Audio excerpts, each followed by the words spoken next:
Araw ng linggo mga ka-olives, kaya naman inaisipan naming maligo sa dagat. At eto nga, nagluto kami ng medyo marami-rami dito sa kubo para nga meron kaming baunin papunta sa dagat. Alas 11 na nung makarating ako sa kubo mga ka-olives, at eto nga, nilabas ko muna itong mga pinamili ko. Namili na nga lang ako ng mga plastic na pinggan, kutsara at saka tinidor para nga pagdating doon sa dagat mamaya itatapon na lang pagkatapos gamitin. Pinagayat ko na nga kay pinsan itong 2 pirasong manok na nabili namin sa Save More. At eto nga, huhugasan naman natin. Bale, ito nga lang yung ulam natin ngayon na baon mga ka-olives. Ang gagawin nga natin dito ay gagawa tayo ng chicken curry. Bago nga ako magsimula magluto, ginayat ko nga muna itong mga gagamitin ko, katulad na lang nitong carrots at saka patatas. At saka naman ako nagpainit ng kawali dyan. Kung kumulo na yung ating cooking oil, ilagay na natin yung garlic tsaka sibuyas. At pagka nag-golden brown na, ilagay na natin itong chicken. Mekos-mekos lang natin saglit, din timplahan natin ng kaunting asin at kaunting paminta. Double burner yung ginamit natin ngayon mga ka-olives, kaya naman dito sa kabila, ilulutuin naman natin itong carrots. Actually, hindi natin siya lulutuin ng maayos dahil ang gagawin lang natin dito, ipiprito lang natin ng mga 5 minutes. Pagkatapos ng carrots, isusunod naman natin dito yung patatas. Ganun nga din yung gagawin natin, 5 minutes lang yung pagprito natin dahil mamaya ilulutuin pa naman namin to. Pagkatapos nga iprito natin yung mga gulay, eto, isusunod natin itong hotdog. Dahil medyo marami nga tayong mga bata na kasama ngayon mga ka-olives, kaya naman inaisipan namin magprito na rin itong hotdog. Hindi ako sanay sa double burner mga ka-olives, kaya naman yung iba inasuno. Balik nga rin tayo sa manok mga ka-olives, eto nilagyan ko na nga ito ng gata. Pagkatapos nga ihaluin muna natin to ng maayos hanggang nga sa ma-absorb niya yung gata na nilagay natin. Nilagay na nga din ako ng tubig, 1 tasa para nga pampalambot sa ating chicken. Pagkatapos nilagay ko naman dito yung chicken curry powder. Eto nga, dumating na rin yung speaker na dadalhin namin. Ready nga namin muna, nagagana nga ito. Para naman kahit nasa dagat tayo, pwede pa rin tayong kumanta. Luto na natin itong chicken ng mga 15 minutes, kaya naman ilalagay na natin itong mga gulay. 8 minutes na nga lang mga ka-olives, ipaluto na rin to. At eto na nga yung kanyang itsura nung maluto na. Papalamigin nga muna natin itong mga ka-olives para mamaya ma-transfer natin sa mga plastic na lagayan. Ganda ko naman dito yung lumpia na nabili ko din sa Save More. Pinaghiwa-hiwalay ko nga muna itong mga ka-olives para naman mabilis lang natin itong maiprito. Meron din akong nabili na cheese rolls, kaya eto muna yung inuna kong prituhin. Gustong gusto kasi ito ng mga bata mga ka-olives, kaya naman panigurado mauubos din to agad. At eto nga yung mga hotdog, pinalagyan ko nga to ng marshmallow kay pinsan para naman mas lalong nakakataka. Saka naman natin iprito yung lumpia. At eto, gagawa tayo ng sauce para nga sa ating cheese rolls. Ketchup, mayonnaise at cheese whiz itong pinaghalo natin mga ka-olives. At eto nga yung ipang-didip natin sa ating cheese rolls. Measuring cup na lang itong ginamit nating lagayan ng sauce kasi wala naman tayong makitang iba. At eto nga yung hotdog, natapos na din mga ka-olives, kaya eto, niready na namin. At eto naman yung ating lumpiang Shanghai, inaluto na din. Kaya naman, ilalagay na nga natin dito sa mga lagayan. Kaya nga ako ditong isang bottle ng sweet and sour. Ito na nga lang yung ipang-didip natin sa ating lumpia. Lumamig na nga din itong ating chicken curry, kaya naman inilagay na rin namin dito sa lagayan.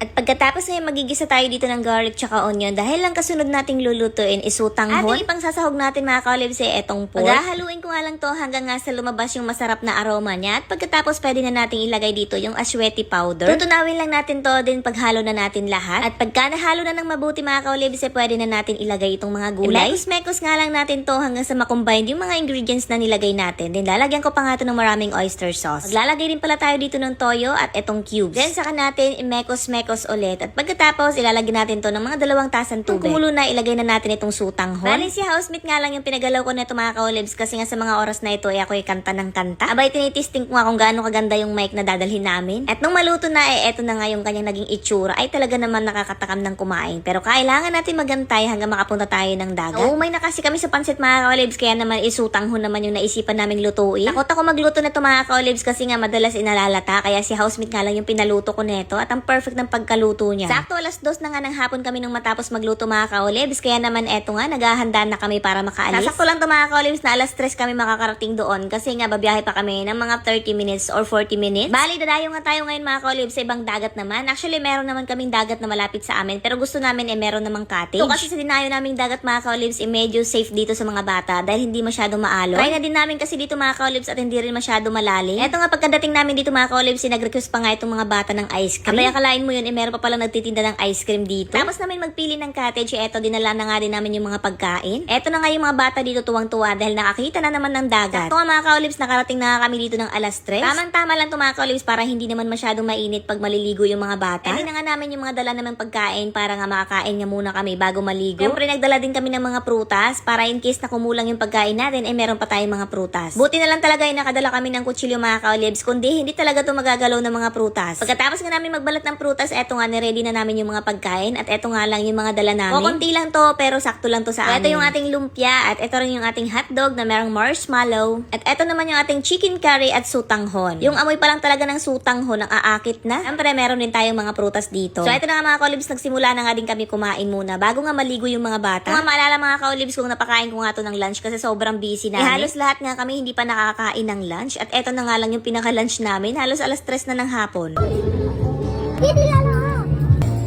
Yay! Nagbuhay lalong ilodo lang. Maraming nakpi ah. Ano pare ko ha?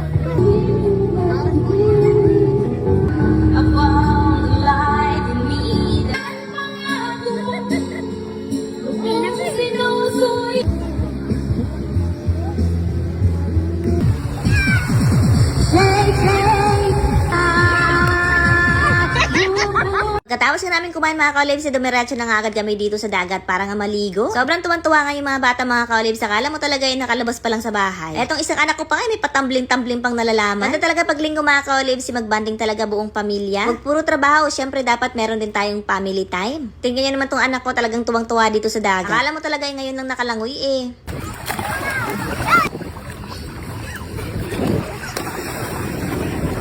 So paano ba yun mga ka-olibs? Hanggang dito na lang muna. Salamat sa panonood. Bukas ulit.